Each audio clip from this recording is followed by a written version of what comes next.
This One Piece video is a personal take. To some, it's going to appear like I'm just pulling stuff right out of my ass, which, I'm really not. I'm being serious, actually.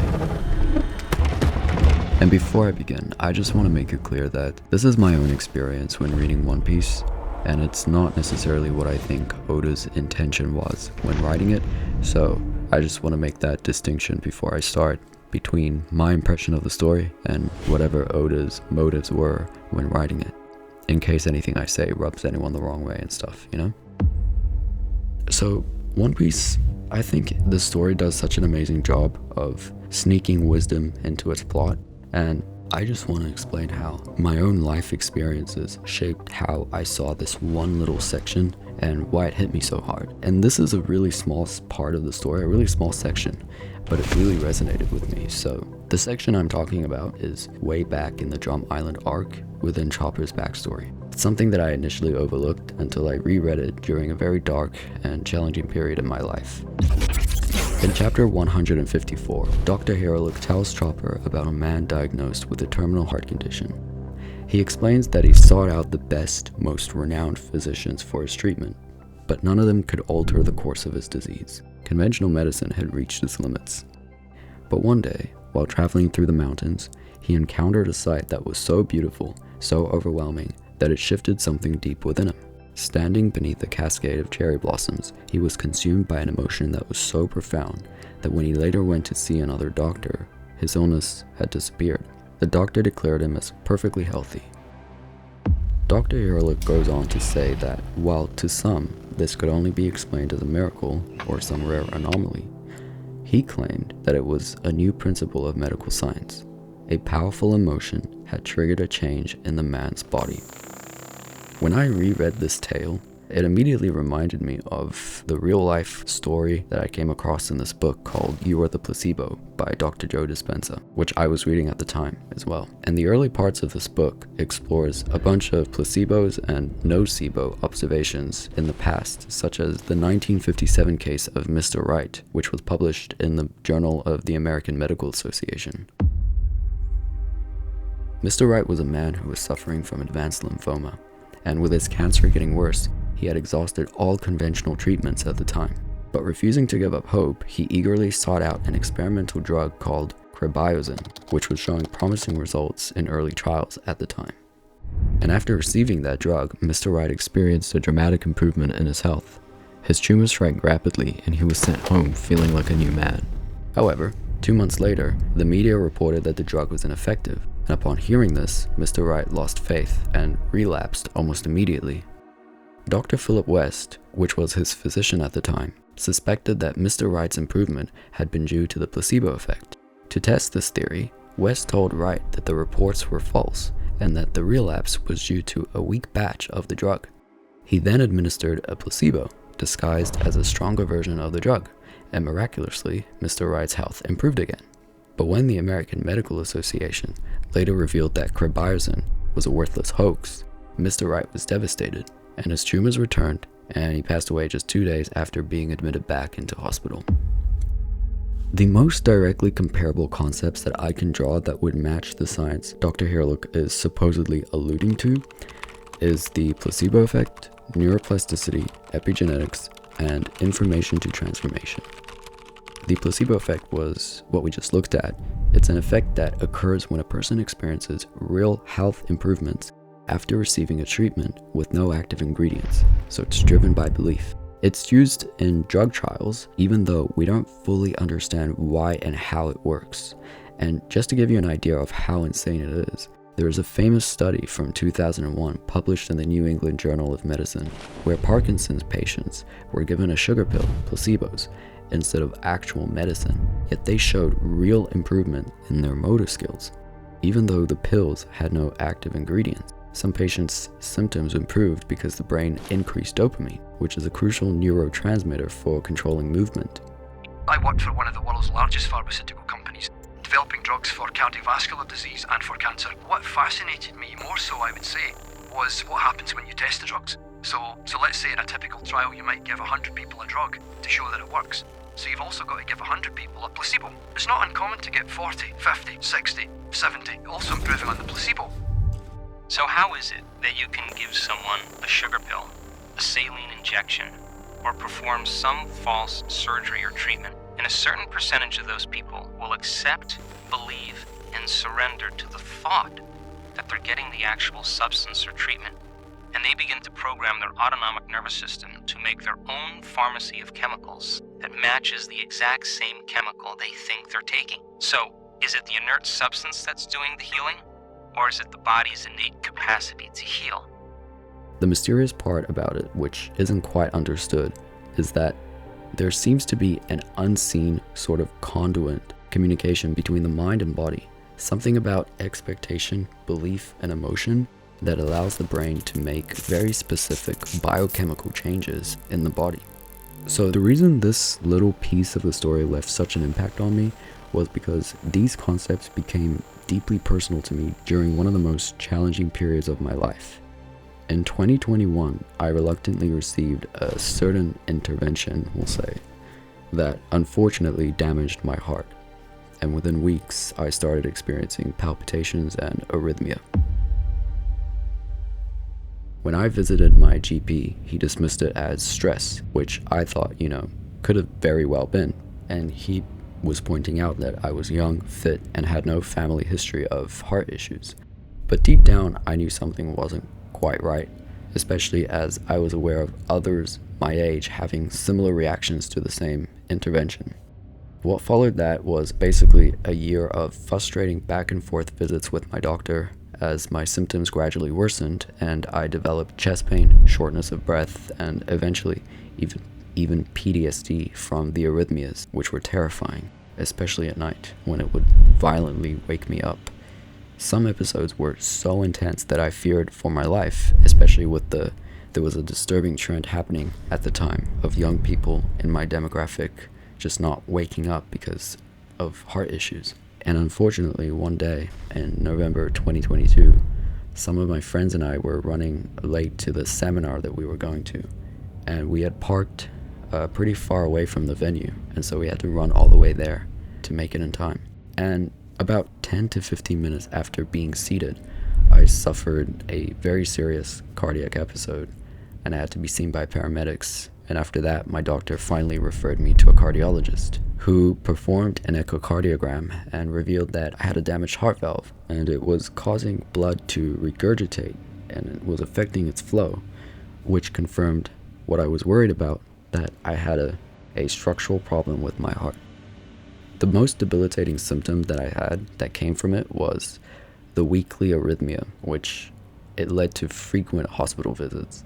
During this time, my mom gifted me some Dr. Joe Dispenza books, who teaches about the mind-body connection and the concepts that we just discussed earlier.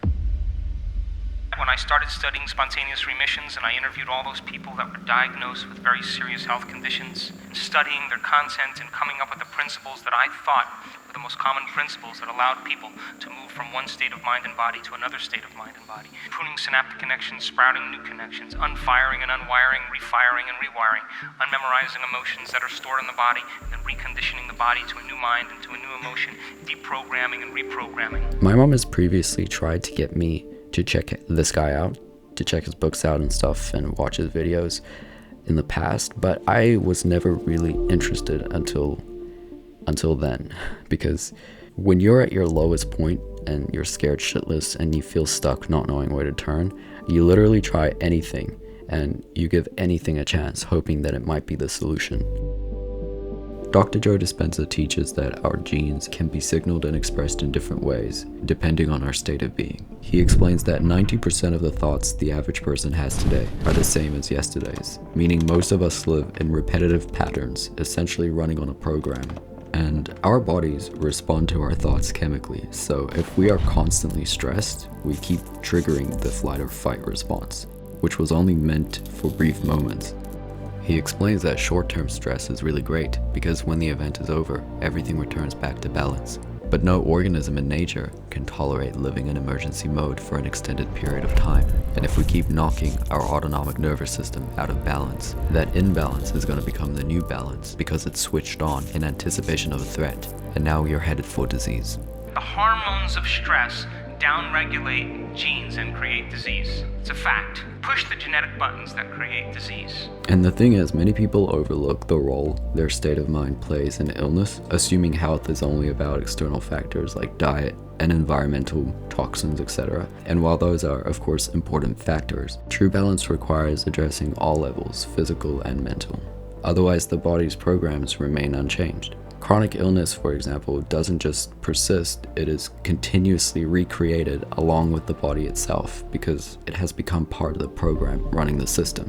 Now, very quickly, I must go on another tangent here. During my healing journey, I came across a video from a woman who had been given a terminal diagnosis of follicular lymphoma. I was diagnosed with follicular lymphoma. When the doctor let me know the type that it was, considered terminal and incurable, you would think being given a 10-year life term was pretty decent.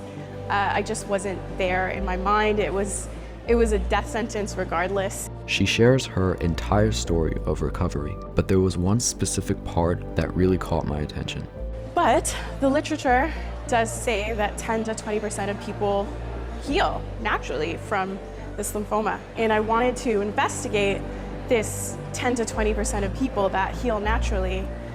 And when I brought it up to the doctor, they told me that the figure was so small and the probability of it actually happening was so small that it wasn't even worth investigating. And I found that really confusing because we know that if you do full body radiation, 10 to 20% of people go on to develop a leukemia and it gets aggressive and it's incurable and they die, and so they don't give you a treatment. They won't give you that treatment. But then if you have the same probability for a natural healing, that's too small of a number to pay any attention to. So when she asked her doctor about the small number of people experiencing a spontaneous remission from this fatal disease, he explained that the number was too small to investigate, so essentially statistically irrelevant. Yet the very same statistical figures is considered too high when applied in a different context. So it's too small to study when it's about healing, but it's too big to ignore when it's about side effects.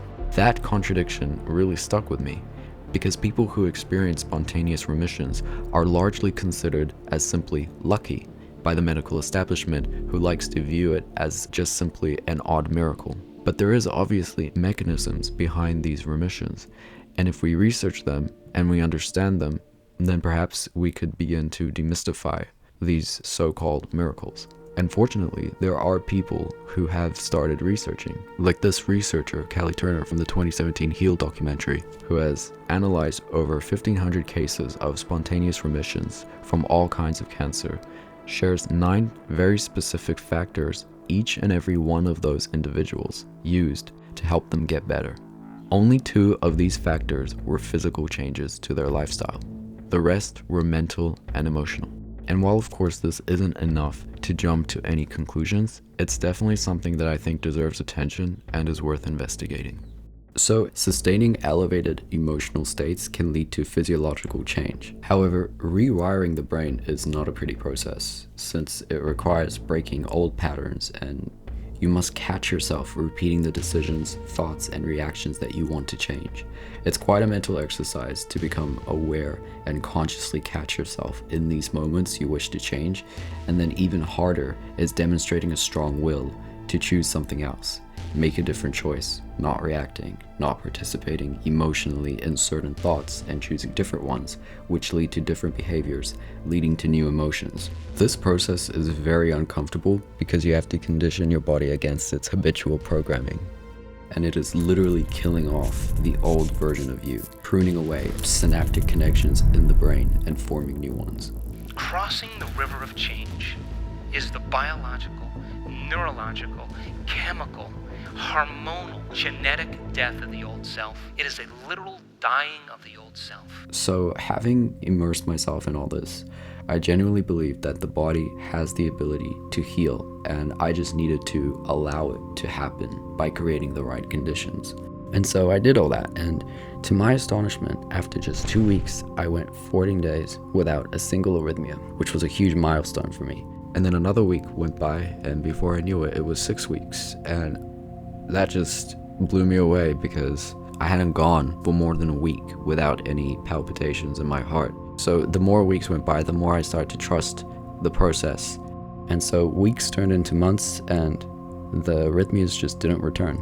And that wasn't all. So for 3 years, I had suffered from something called inverse psoriasis, which is similar to psoriasis.